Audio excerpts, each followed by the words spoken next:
എന്താ നിന്റെ അണ്ണ മുതൽ ഇന്റർവ്യൂ എല്ലാം കൊടുത്താ? ലാസ്റ്റ് ആയിട്ട് റൊണാൾഡോ എടുത്ത ഇന്റർവ്യൂ കണ്ടിട്ട് പുറത്തിറക്കാത്തവരാ. എടാ ഞങ്ങളുടെ അണ്ണ എപ്പോ ഇന്റർവ്യൂ എടുത്താലും ഇത് വിവാദമാ. പണ്ടൊരു കുപ്പി മാറ്റി വെള്ളം വെച്ചതിന്റെ വിവാദം അറിയാല്ലേ? ഗ്രാഫ് ഇങ്ങനെ ഇടിഞ്ഞത്. ഓ പിന്നെ ഇന്റർവ്യൂ കയറി രണ്ട് മണ്ടത്തം പറയുന്നല്ലേ നിന്റെ വിവാദം. ഇന്റർവ്യൂല് പോയിരുന്നു വേൾഡ് കപ്പിന് വിലയില്ലെന്ന് പറഞ്ഞ ടീമാ. നമുക്ക് ഇന്റർവ്യൂ ടോക്ക് കൂടാ, അതെനിക്ക് സംസാരിക്കാൻ താല്പര്യമില്ല. പിന്നെന്ത് ഗോളിന്റെ കാര്യം? എല്ലാ ഗോളും ടാപ്പിംഗ് അല്ലേ? അത് ഒട്ടക ലീഗില് പെനാൾട്ടോ. ഓ അപ്പൊ ഇന്നലത്തെ ഗോൾ ഉമ്മാര് കണ്ടില്ല. അതൊക്കെ ഞങ്ങളുടെ മിശിക MLC കിടന്ന് എന്ത് സീനാണ് കാണിക്കുന്നത്. അത് മാത്രല്ല ഇന്റർവ്യൂല് ഞങ്ങൾ അണ്ണ സിമ്പിൾ ആൻഡ് ഹംബിളാടാ. എടാ നീയൊക്കെ നിർത്തി. 1-2 ഗോള് കണ്ടിട്ട് നീ ഒന്ന് പ്ലെയറിനെ വിലയിരുത്തണ്ട. പിന്നെ ഇന്റർവ്യൂവിന്റെ കേസ് അത് ആർക്കും എന്തും പറയാം. നീക്ക് ഇന്നലത്തെ കളി ഉണ്ടായിരുന്നു.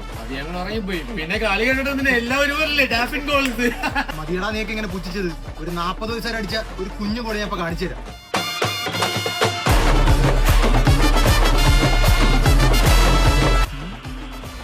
ബൈസൈക്കിൾ കൊച്ചു പിള്ളേർ അടിക്കാൻ ആഗ്രഹിക്കുന്ന ഗോളായി 40 ദിവസം അടിച്ചു വെച്ചിരിക്കുന്ന. നമുക്ക് ഇനി ഇവനെ ഓക്കാൻ പറ്റത്തില്ല, അവൻ ഇത് വെച്ച് ഇനി പിടിച്ചിരിക്കും. എടാ നിന്റെയൊക്കെ വാ തുറന്നിട്ടുണ്ടെങ്കിൽ അത് അടപ്പിക്കാൻ ഞങ്ങൾ അണ്ണൻ അറിയാം. ഞങ്ങൾക്ക് വേൾഡ് കപ്പോ ടൈറ്റിലോ ഒന്നും വേണ്ടാ. ഇതുപോലൊരു ഗോള് മതി.